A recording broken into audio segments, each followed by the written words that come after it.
كان في يا جماعه اللي انا قلت قبل كده ان محسن دايما مع اللي جاي مش مع اللي فات. فكان دايما حتى يزعل لو هاجمنا اي حد الوضع الرديء، الوضع الشباب مش عارف كده، يقول لك لا اللي جاي دايما نخليه احسن من كده. الظروف هتبقى احسن. احنا كنا برضو عندنا سلبيات كتير جدا، هم عندهم ان شاء الله ايجابيات تبقى احسن واحسن يعني. فمن الشباب اللي كان محسن معجب بيه جدا جدا ويثني عليه دايما الراعي الجميل احمد حجازي. اتفضل.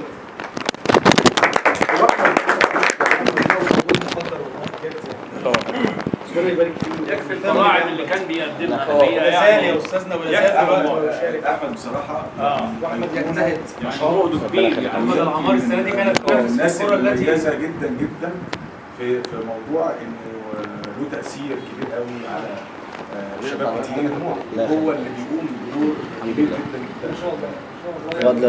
فضل ربنا وطبعا انا بتعلم من حضراتكم. معرض القاهره الدولي السنه دي كان مسجل سبق، يعني احمد مسجل حاجه عظيمه. فيا احمد دمت وكلنا في ظهرك، وبرضه شكرا لسيد علام طبعا هو البدايه طبعا هو الاصل طبعا. وعجز بقى بس يلا. لا ربنا يبارك فيك. بسم الله الرحمن الرحيم. السلام عليكم ورحمه الله وبركاته. طبعا مش عارف ابدا منين بصراحه. الكلام على عم محسن الله يرحمه محتاج ترتيبات كتير قوي مني، لان الفتره الاخيره كان قريب مني وكان يعني العلاقه كانت واخده طابع خاص. بس انا هبدا من حته انه انا عرفته امتى. بدايه معرفتي بالاستاذ محسن كان من خلال مركز شباب العمار والاستاذ سيد علام. طبعا كان مع فوز مجلس اداره مركز شباب وقتها برئاسه الحاج خالد عبد العزيز علام، وقرروا يعملوا حفله عيد الام. وساعتها استعانوا بمجموعه هم شايفين ان هي دي اللي ممكن تقدر تعمل اكبر احتفاليه وافضل احتفاليه في العمار في التوقيت ده.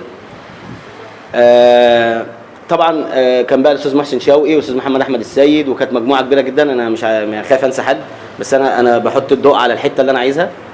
فكانت بدايه مقابلتي، انا طبعا اسمع عن الاستاذ محسن من زمان، طبعا هو علامه يعني في العمار، بس ما صادفتوش ولا مره غير في دي من بدايه اللقاء من هنا.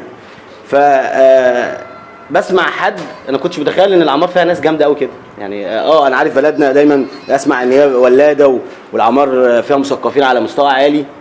فالاستاذ محسن اداني انطباع تاني خالص ووداني في حته تانيه عن فكره المثقفين وابقى مثقف والكلام ده. فطبعا هو كان من القيادات او من الزعماء الفكره الاحتفاليه دي. شغل انا عمري في حياتي ما شفت الاستاذ محسن في الفتره اللي عرفتها فيها بيتعامل مع حته السن دي زي ما حضرتك قلت. مفيش الكلام ده نهائيا يعني. انا كل مره بتعامل معاه بحس ان هو من سني انا في الفكر وفي الكلام وفي المقابله وفي طريقه الحوار كل حاجه. ده الاستاذ محسن الحفاظ على انه يقول لك يا استاذ مستحيل يقول لي اي حاجه. ما فيش مره قال لي يا احمد دي، مع ان انا يعني انا نتمنى يقولها لي يعني. انا يشرفني انه يقول لي اسمي بس من غير اي حاجه يعني.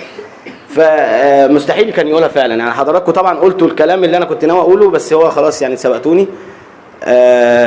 كانت بدايه معرفتي من هنا، وكان ليا الشرف ان انا اعرف الاستاذ محسن لانه فرق في حياتي كتير.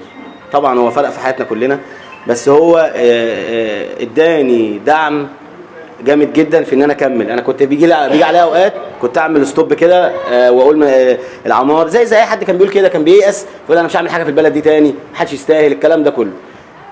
كل مره اقول كده واخد القرار ان هقعد وهركن مش هعمل حاجه تاني، تيجي مقابله مع الاستاذ محسن شوقي يرجع لي الامل تاني ويخليني اكمل.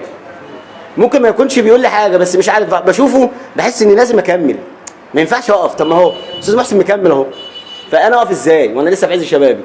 فطبعا هو كان بالنسبه لي حاجه كبيره جدا. انا يؤسفني ويعني يعز عليا ان انا اشارك لاول مره واحضر الصالون من غير وجوده، ومش عارف احنا ممكن ازاي نعوض الاستاذ محسن او نجيب حد يعني او حد يجي شبهه. طبعا مفيش الكلام ده يعني، مش عارف نعملها ازاي دي. فانا حزين جدا.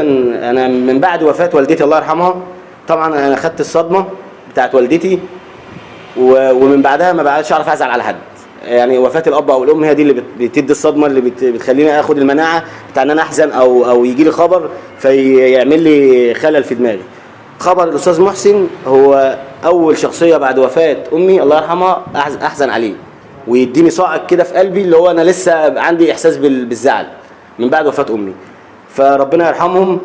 انا مش عارف انا ممكن الواحد يلاقي حد زي الاستاذ محسن ازاي. طبعا انتوا حضراتكم كلكم قامات وقيمه كبيره وفوق راسي، وطبعا بتعلم من حضراتكم جميعا، بس الاستاذ محسن حاجه مختلفه مميزه في حته لوحده، محدش هيعرف يروحها ولا حد هيعرف يأثر فيا زي ما الاستاذ محسن أثر فيا. كان كل ما يقابلني هو ما بيقوليش غير كلمتين: انا بحب اشوفك وكمل. دايما يقول لي كده: استمر، برافو عليك. دايما كان يشجعني، عارفه يعني بمناسبه وبدون مناسبه. في الشارع يقابلني. طبعا انا في مسابقه اتحاد المعرفه الموسم الثالث اللي هو السنه دي، اتعمل السنه دي، كان من ضمن اوائل الناس اللي هم على المنصه اللي كنا ناويين ان احنا نخليهم يكرموا الطلبه السنه دي الاستاذ محسن. وكنا مقررين ده من قبل وفاته طبعا بفتره، يعني لما قعدنا مع بعض كده قلت للاستاذ محسن هو السنه دي هيبقى ايقونه المنصه ولا يكرم الناس، تمام؟ وطبعا ده شرف لينا كلنا. فطبعا لما جه خبر وفاته عمل لي خلل، والواحد ما بقاش عارف طبعا ايه اللي هيحصل. وكنت زعلان جدا ان انا كان نفسي هو فعلا اللي يكرم الطلبه، ونفسي هو اللي يحضر التكريم.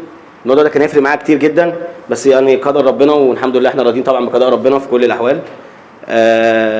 حاولنا ان احنا نعمل حاجه بسيطه ان احنا نكرمه في احتفاليه مسابقه اتحاد المعرفه الموسم الحالي، والحمد لله عملنا حاجه بسيطه. هي طبعا يعني هو مقامه اعلى من كل التكريمات وسيرته اعلى من كل الكلام، ولكن احنا حاولنا نعمل حاجه بسيطه. وربنا يبارك في احمد ابنه وفي غاده وفي اسرته وفي اعمامي. طبعا هو الاستاذ محسن كان اب واخ وصديق وكل حاجه. ف انا جواه كلام كتير طبعا بس مش مرتب ومش عارف اقول ايه، بس انا زعلان جدا على الاستاذ محسن، وكان نفسي يكمل معانا اكتر من كده. على الاقل خالص كان نفسي يعني يمد معايا شويه في يعني استفاد منه واخد منه طاقه واخد منه امل واخد منه حاجات كتير، ويحضر معايا التكريم طبعا، بس هي قدر ربنا.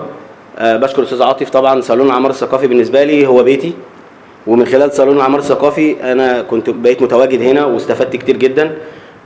عم عاطف بالنسبه لي علامه فارقه في العمار، وصالون العمار الثقافي مكان التاريخ هو اللي هيشهد على المكان ده وهو اللي هيتكلم عنه، زي ما التاريخ دلوقتي بيتكلم عن الاستاذ محسن، وبنعرف من خلال الحديث عنه هو ازاي حاجه كبيره جدا احنا افتقدناها وخسرناها. ان شاء الله برضو صالون العمار الثقافي يفضل مكمل. استاذ سيد وكل الرموز وكل المهندس جمال وعم السيد واستاذ سميح، كل الشخصيات الجميله المثقفين اللي انا بتعلم منهم، وان كنت انا مكمل دلوقتي وعارف اعمل حاجه فانا بعملها بناء امتداد للي فات. انا مش بخترع ولا انا جامد قوي اللي بعمل حاجه ما حدش بيعملها، بالعكس انا بقلد اللي حضراتكم بداتوه، يمكن بالشكل الحديث الشكل الشبابي، بس طبعا انتوا اساتذتنا واللي بنتعلم منهم. واسف لو كنت طولت، بس انا اخر كلمه هقولها، انا زعلان جدا على عمي محسن شوقي، ربنا يرحمه. هو شرف لكل حد وتاج فوق راسي، وهو هيفضل علامه في تاريخ العمار. شكرا. السلام. احمد حجازي.